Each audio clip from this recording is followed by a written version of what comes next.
Je ne savais pas trop quel thème j'allais donner à cette vidéo et en vous préparant le retour de course que je vais vous montrer juste après, j'ai trouvé une idée pour cette vidéo. Il faudra d'ailleurs que je pense à la vignette aussi.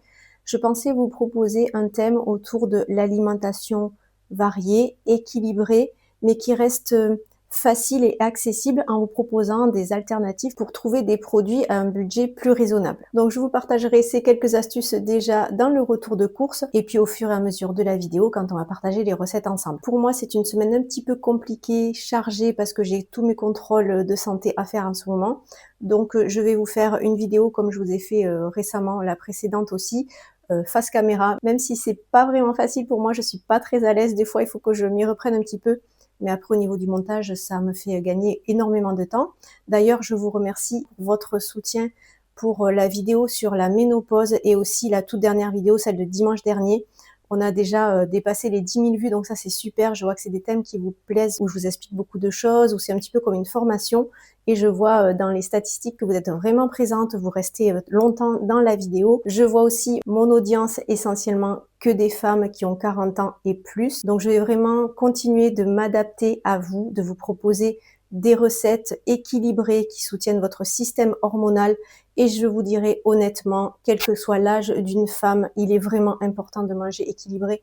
Tout au long de sa vie, vous vous rendrez compte que c'est l'alimentation qui vous correspond le mieux. Elle répond à nos besoins et elle vous permet de rester en bonne santé. Et le bonus, on retrouve un poids de forme et ensuite on le garde. Donc bienvenue pour celles qui passeraient ici pour la première fois sur ma chaîne. Je vous partage des recettes pour manger équilibré au quotidien et prendre soin de vous. J'aime aussi vous partager un maximum d'astuces. Et là, pour commencer cette vidéo, vous connaissez certainement l'astuce, quand on va faire ses courses, ne jamais les faire le ventre vide. Comme ça évite d'acheter un petit peu n'importe quoi ou d'avoir envie d'acheter quelque chose pour grignoter juste après. Donc ça, c'est une chose. Et la deuxième astuce, justement, c'est quand vous allez faire vos courses, prévoyez de prendre quelque chose pour vous, comme une petite récompense. Moi, quand je vais faire mes courses le matin, je prévois d'avoir quelque chose pour picorer le temps que je fasse mon repas pour la pause déjeuner. En ce moment, par exemple, j'aime souvent prendre des tomates cerises avec des petites billes de mozzarella. Ça me fait comme une entrée et ça m'évite de me jeter sur des aliments moins sains, d'acheter des petits gâteaux apéritifs ou des chips. Donc, il y a toujours une solution. Et si c'est l'après-midi, comme c'est le cas aujourd'hui, j'aime bien m'acheter de quoi me faire une bonne petite collation plutôt sucrée, parce que moi le moment du goûter, voilà, autant le petit-déj c'est salé, mais le goûter c'est vraiment quelque chose de sucré, je préfère. Donc en général, j'essaye de me choisir des fruits que je vais pas forcément m'acheter toutes les semaines.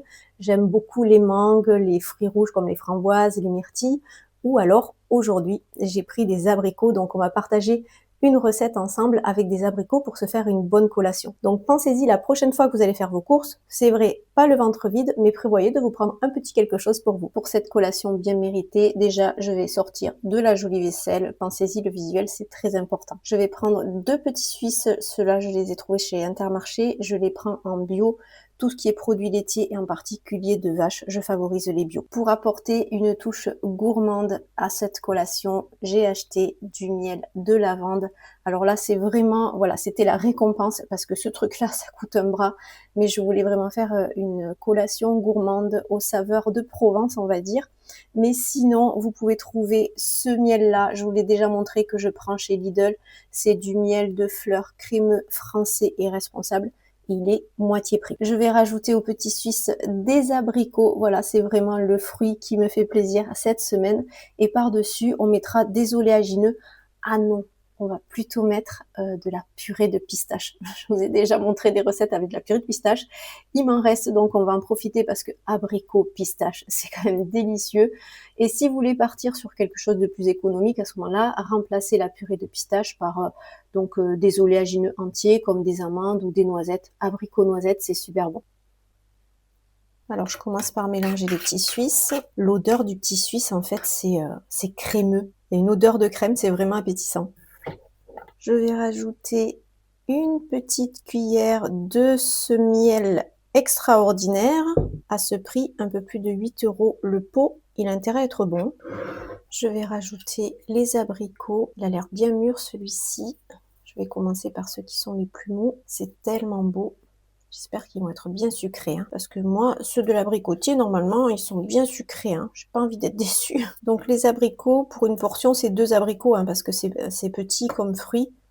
Une pomme, c'est une portion de fruits, mais voilà, les abricots, vous pouvez en manger 2 ou 3. Et je termine avec une petite cuillère à thé de purée de pistache. C'est juste magnifique. Alors, est-ce que vous voyez l'équilibre dans cette recette?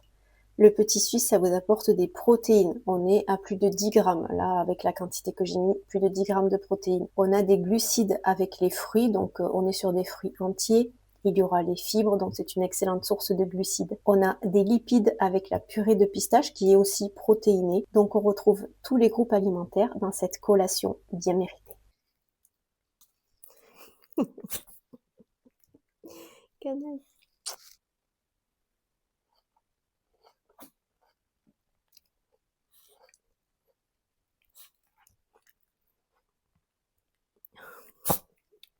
C'est une torture, le pauvre.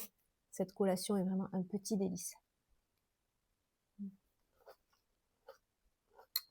Je vais pas trop traîner parce que j'ai laissé là-bas le surgelé, donc il faut que je me dépêche. Ce que j'ai pris au magasin bio, du pain petit épeautre comme d'habitude. Ce pain-là parce qu'il a de grandes tranches et j'ai une idée de recette qu'on va faire avec ce genre de légumineuses, des haricots blancs. Alors ça va être très surprenant, mais je sais que ça va être délicieux. J'ai vraiment hâte de faire cette recette. J'ai trouvé ces belles pâtes, regardez-moi ça, ces spaghettoni de la marque du magasin Marcel et Fils. Elles sont vraiment énormes. C'est de l'épeautre, elles sont complètes. Et là, c'est pareil, j'ai une idée de recette. Quelque chose que je voudrais faire avec un ingrédient que je vais utiliser avec lui aussi. Les courgettes, ça c'était intéressant. Elles étaient en promo 1,99 €. Le brocoli, je le prends si possible toujours en bio. Je trouve qu'au niveau du goût, ça change tout. Et en magasin bio, il est moins cher que celui que vous allez trouver chez Lidl qui est emballé dans du papier plastique bio. Ben, vous regardez le prix au kilo et vous verrez que c'est souvent beaucoup moins cher en magasin bio. Des citrons toujours, quelques pommes pour ou mettre dans les salades ou pour faire des pommes cuites au four, je vais voir. Le concombre 1,39 chez Inter, il était à 1,29 et pas en bio, alors que là j'ai du bio. Les myrtilles, quasiment le même prix que chez Inter, mais là je suis sur du bio à 2,89 € je crois. Ça, j'en prends toujours des petites graines germées. Je trouve que c'est très sympa de les rajouter sur les salades, les tartines ou autres salés. Le petit déj du matin aussi, j'aime bien en rajouter. Et celles-ci, c'est les moins chères. Elles sont à 1,89 € et ça vous fait vraiment presque 4 ou 5 portions à rajouter dans vos assiettes. Les poivrons, pareil, 3,99 € en promo. C'était le même prix chez Intermarché. Les poivrons jaunes, origine Espagne et non bio, alors que là, je suis sur du bio, origine Italie. Je prends en général un soja de nature et là, il n'y avait plus du cottage cheese que je prends tout le temps. Donc, j'ai trouvé ça à la place pour changer un petit peu. C'est du fromage blanc. C'est assez protéiné aussi. On est à 11 grammes de protéines. Bon, ça changera un petit peu. C'est pas ce qui est le plus économique. Je vous montrerai justement d'autres produits que vous pouvez utiliser de bonne qualité, mais avec voilà, un prix moins élevé quand même. Au magasin bio, toujours, j'ai pris le tofu fumé. Celui-ci, c'est mon préféré. Je l'utilise beaucoup. Il est vraiment pratique pour s'adapter à plein de recettes. Ça remplace les lardons. C'est super pratique et c'est un très bon goût. Il faut savoir le cuisiner. Comme je vous ai partagé l'astuce il n'y a pas très longtemps sur Instagram, en toute petite allumette et bien prendre le temps de le faire dorer avec un tout petit peu d'huile d'olive dans la poêle. Des œufs parce que j'en ai pas assez avec ceux de mes cocottes. Du quinoa, j'aurais pas cru que j'en rachèterais aussi vite, mais en fait on s'est découvert une passion pour le quinoa en salade et en fait ça permet de varier les sources de glucides et même monsieur adore. Donc franchement quand on trouve voilà un bon compromis comme ça, le cuisiner froid c'est super bon, ça se marie bien avec les légumes grillés. Comme si c'était du taboulé en fait aussi, ça peut être très bon d'ailleurs de remplacer la semoule et faire un taboulé classique avec du quinoa déjà cuit et refroidi, ça peut être une très bonne idée. J'ai trouvé ces petites noix du Brésil ou noix d'Amazonie, comme vous voulez. Elles sont beaucoup moins chères que celles qui sont entières. Alors celles-ci, ils les appellent pépites, je crois. Je pense que c'est celles qui ont un petit peu quelques défauts et qu'on ne met pas avec les noix entières. Mais franchement, c'est la même chose. Je pense qu'on reconnaît très bien la noix du Brésil. Et on peut se dire voilà, qu'avec deux morceaux comme ça, on a l'équivalent d'une noix entière. Sauf que là, vous êtes à 17 € le kilo, quasiment. Et les noix entières, c'est 26 € le kilo. Donc on est presque à 10 € d'écart. Donc ça c'est une petite astuce, voilà, si ça peut vous aider.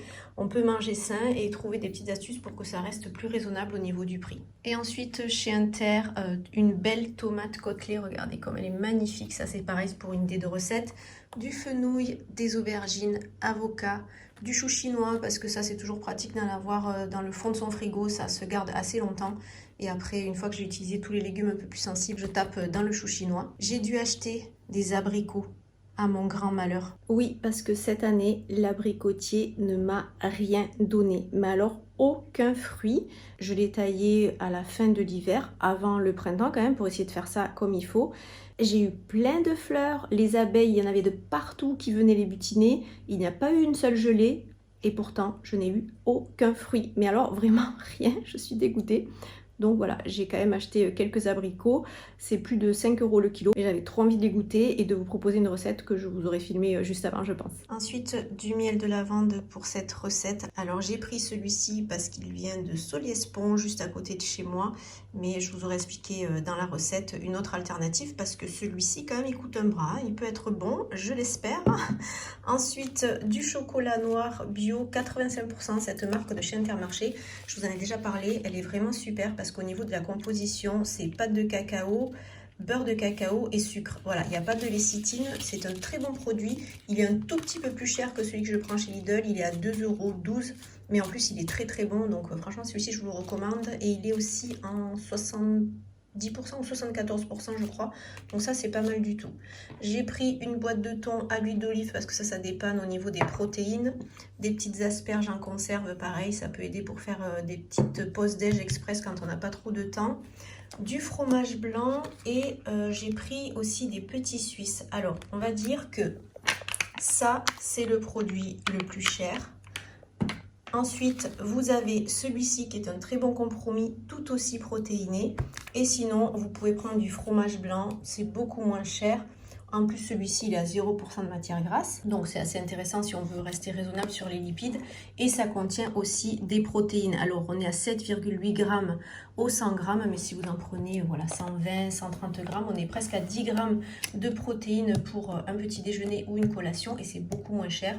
C'est tout aussi bon. C'est vrai que le petit suisse, il a ce côté beaucoup plus doux, peut-être un petit peu moins aigre. Mais ceux-là, je les ai déjà goûtés. Ce fromage blanc, il est très bon aussi de chez Intermarché. Ensuite, je prends de temps en temps, je prends ce Alpro à la mangue sans sucre ajouté. Alors, au niveau de la liste des ingrédients, bon, vous voyez, il y a énormément d'additifs. C'est pas le genre de produit que je vais consommer au quotidien. Je préfère rester sur cette marque-là. Ils en font aussi à la mangue, mais qui est beaucoup plus cher. Donc, de temps en temps, pour varier, je le prends. Celui-ci, je le trouve chez Inter. Ensuite, cet emmental râpé, je le trouve délicieux, c'est un label rouge. Donc pour rappel, le label rouge, en plus de certains critères au niveau de la façon dont c'est préparé, quand c'est pour les viandes ou autre au niveau de l'élevage, mais le label rouge aussi, ça met un point d'honneur à la qualité gustative. Et celui-ci, je trouve qu'il est top parce que vous voyez, c'est vraiment des gros morceaux. D'ailleurs, il y a marqué gros brin.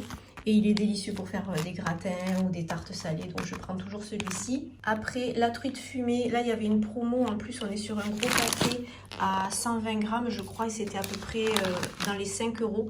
Donc ça, c'est une bonne source de protéines. La truite fumée, pour rappel, c'est moitié moins gras que le saumon, mais tout aussi protéiné.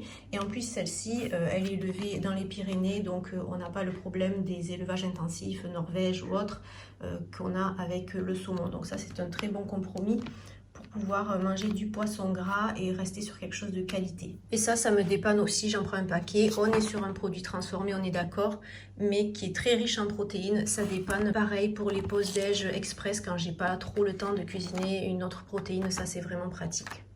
Et enfin, au niveau des surgelés, j'ai pris le trio de lanières de poivron. Ça, j'adore faire en ce moment, la tarte tapenade et poivron. Des haricots verts. Au niveau du prix, ils étaient moins chers que la marque classique Bonduelle, je crois, donc j'ai pu les avoir en bio. Et ensuite, j'ai pris par contre celle-ci chez Bonduelle, les épinards, sans résidus de pesticides. C'était ce qui était le plus intéressant au niveau du prix. Après, bon, voilà, sans résidus de pesticides, c'est pas bio, mais c'est toujours mieux. Je vous montre ce que j'ai préparé pour ce soir. En général, je fais simple après les retours de course. J'avais pris une bonne collation, mais j'ai préparé vite fait ma tarte salée tapenade express maison avec les poivrons grillés. J'ai rajouté une boîte de sardines label Illoise. Alors on est d'accord, il y a 4 portions, donc forcément une sardine ça représente pas une portion de protéines, mais comme ce matin j'avais mangé des œufs et à midi j'avais aussi des protéines, voilà, pour ce soir, même si j'ai pas une portion complète, ça me permet d'avoir un repas équilibré. Et je trouve cette tarte mais tellement délicieuse. Franchement, là c'était pour aller vite, j'ai fait avec les poivrons surgelés. Et pour accompagner, j'ai des carottes râpées que j'avais préparées aujourd'hui. J'aime bien toujours en préparer en avance, voilà, comme ça va me permettre d'accompagner la tarte. Ça me fait des crudités, des légumes cuits, des bons glucides avec la pâte à la farine de petit épeautre et des bonnes protéines.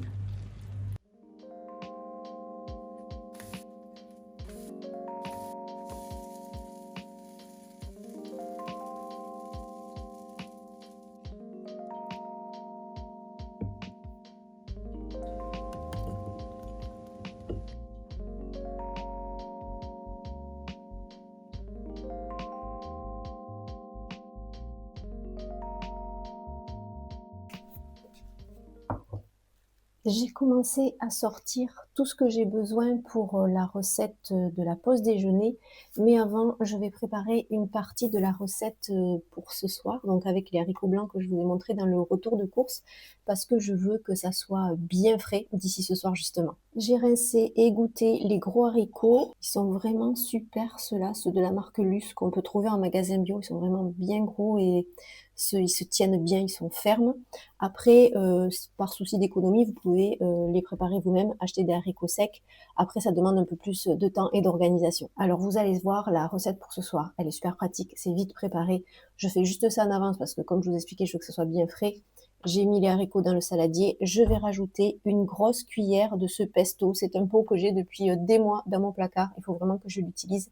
Après, on peut le faire soi-même et pour préparer un pesto et que ça reste moins cher, parce que le vrai pesto, c'est avec des pignons de pain et ça aussi, ça coûte un bras, vous pouvez utiliser des graines de tournesol à la place, c'est tout aussi bon. Vous les faites légèrement torréfier dans une poêle, ça donne beaucoup de goût et ça, c'est beaucoup moins cher. Après, un bouquet de basilic, de l'huile d'olive et de l'ail et on se fait une préparation en même pas 2 minutes. Vous pouvez l'allonger avec un petit peu d'eau si vous voulez vraiment avoir un pesto plus liquide, plus généreux pour en rajouter dans vos recettes ou sur vos pâtes. D'ailleurs, celui-ci, il est bien épais, donc je vais lui rajouter un tout petit peu d'eau pour le diluer.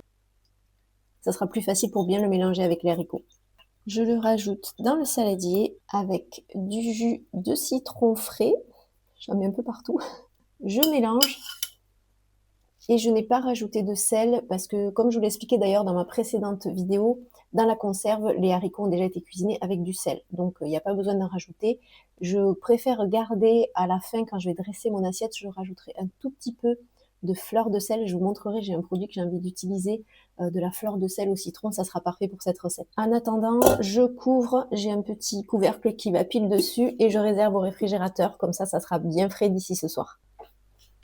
Et bien entendu que je garde le pesto pour faire des pâtes au pesto avec les fameuses grosses pâtes, les spaghettoni que je vous ai montré dans le retour de course que vous aurez vu au début de cette vidéo pour voilà, faire des bonnes pâtes au pesto et je vous montrerai comment faire une assiette équilibrée même avec un bon plat de pâtes. On passe à la pause déjeuner. Ça fait un moment que je veux vous partager ma recette que je fais avec le saumon sauvage de chez Lidl. Alors j'ai plein d'astuces à vous partager pour cette recette. Déjà, ce saumon sauvage en surgelé, il est vraiment beaucoup moins cher que le saumon d'élevage. Là, on est à peu près, c'est moins de 3,50 €. Je me rappelle plus, je crois que c'est 3,39 exactement.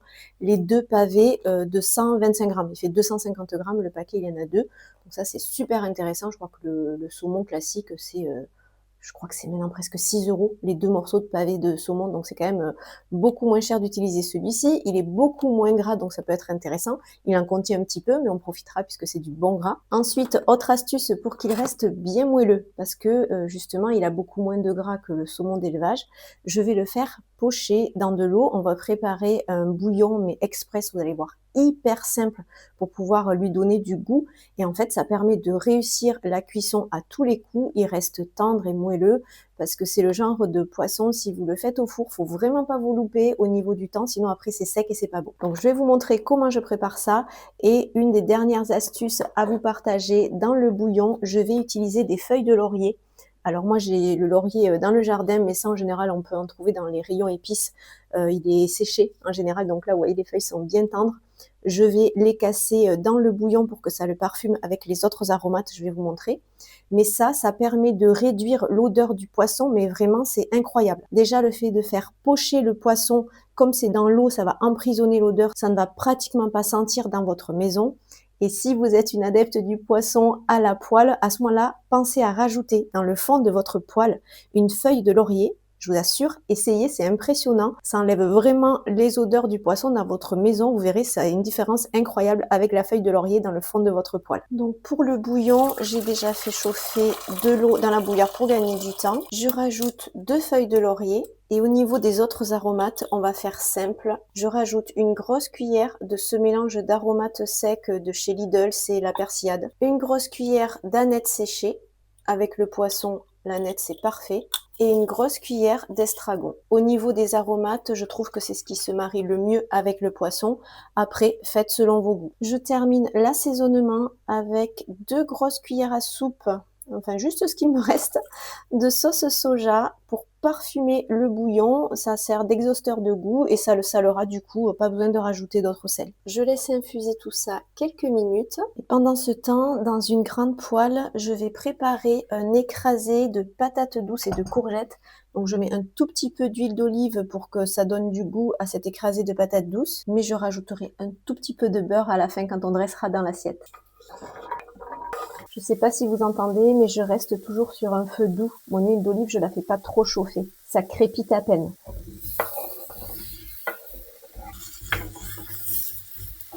J'assaisonne avec un tout petit peu de sel aux herbes. Je rajoute une cuillère de la persillade pour retrouver les mêmes saveurs que dans le bouillon. Ça sent tellement bon déjà. Je couvre et je laisse cuire en venant vérifier de temps en temps. Ce qui est très intéressant, c'est de cuire ces patates douces à la poêle. Je le savais, mais à chaque fois, je me fais surprendre par la rapidité au niveau de la cuisson. Ça y est, elles sont déjà en train de se défaire, donc ça permet de gagner énormément de temps. Je rajoute une dernière louche de bouillon et après, quand je l'écraserai, je mettrai peut-être un petit peu de lait d'avoine pour que ça soit bien crémeux. Alors, je vais vraiment juste l'écraser grossièrement avec la cuillère. Je veux garder un petit peu cet aspect de morceau. Je veux pas que ça soit complètement mixé ou en purée. C'est beaucoup plus intéressant pour garder un index glycémique un petit peu plus bas. Vous allez mâcher, saliver et vous aurez une meilleure digestion. Je rajoute un splash de lait d'avoine, juste un petit peu pour que ça soit crémeux.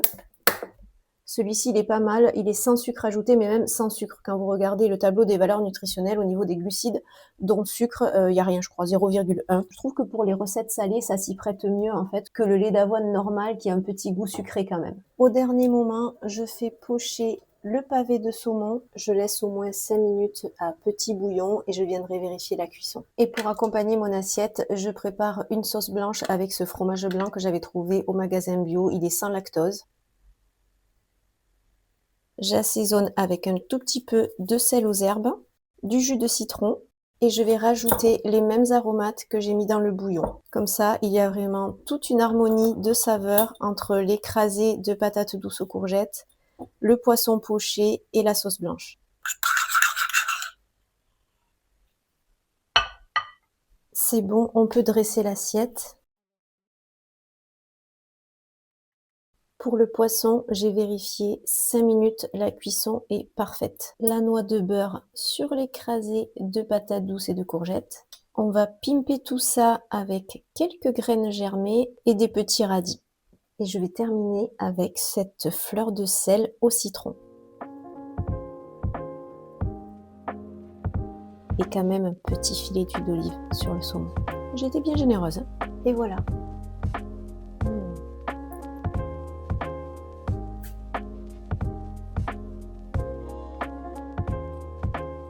Regardez au niveau de la cuisson, ça reste bien moelleux. Votre poisson, il est réussi, il n'est pas sec du tout. Même si on est sur du saumon sauvage, vous voyez, c'est bien brillant, bien tendre. Il vous faut tester cette cuisson. Toujours réussi et pas d'odeur. Je vous montre la belle assiette de pâtes au pesto, j'ai préparé pour monsieur et pour avoir une assiette équilibrée. Au niveau des protéines, j'ai fait 2 œufs pochés, j'ai rajouté des légumes avec la boîte d'asperges, j'ai mis la boîte en entier parce que de toute façon, une fois égoutté, il ne reste que 100 grammes de légumes, hein, donc c'est juste une portion pour équilibrer cette assiette. Et comme ça, vous pouvez faire un beau plat de pâtes et franchement, ces pâtes, elles sont impressionnantes. Je lui ai mis 100 grammes de pâtes crues. Il y en a un qui commence à être attiré, qui a dû repérer l'odeur.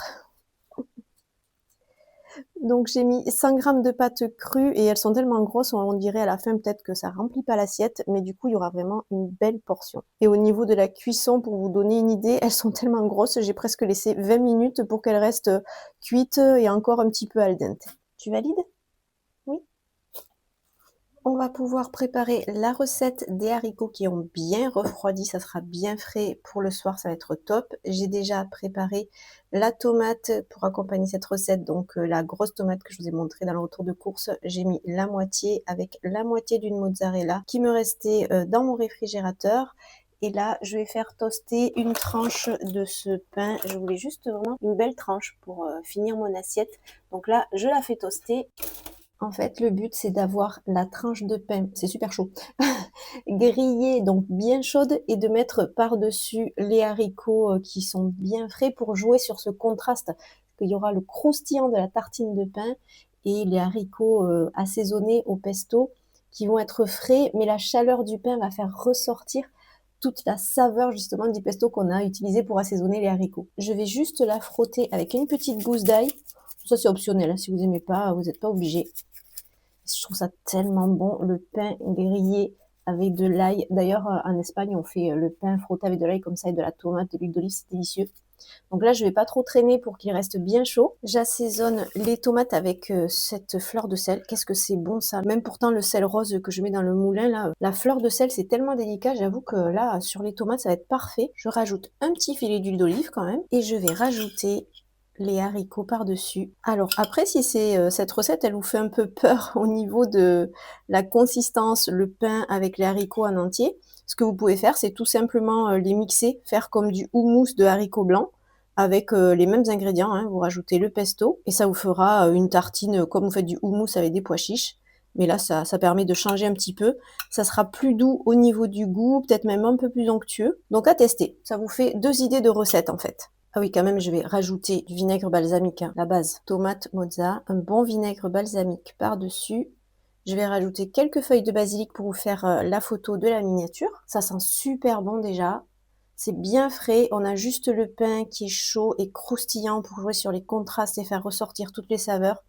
Voilà, une nouvelle recette, un repas du soir frais, léger, équilibré.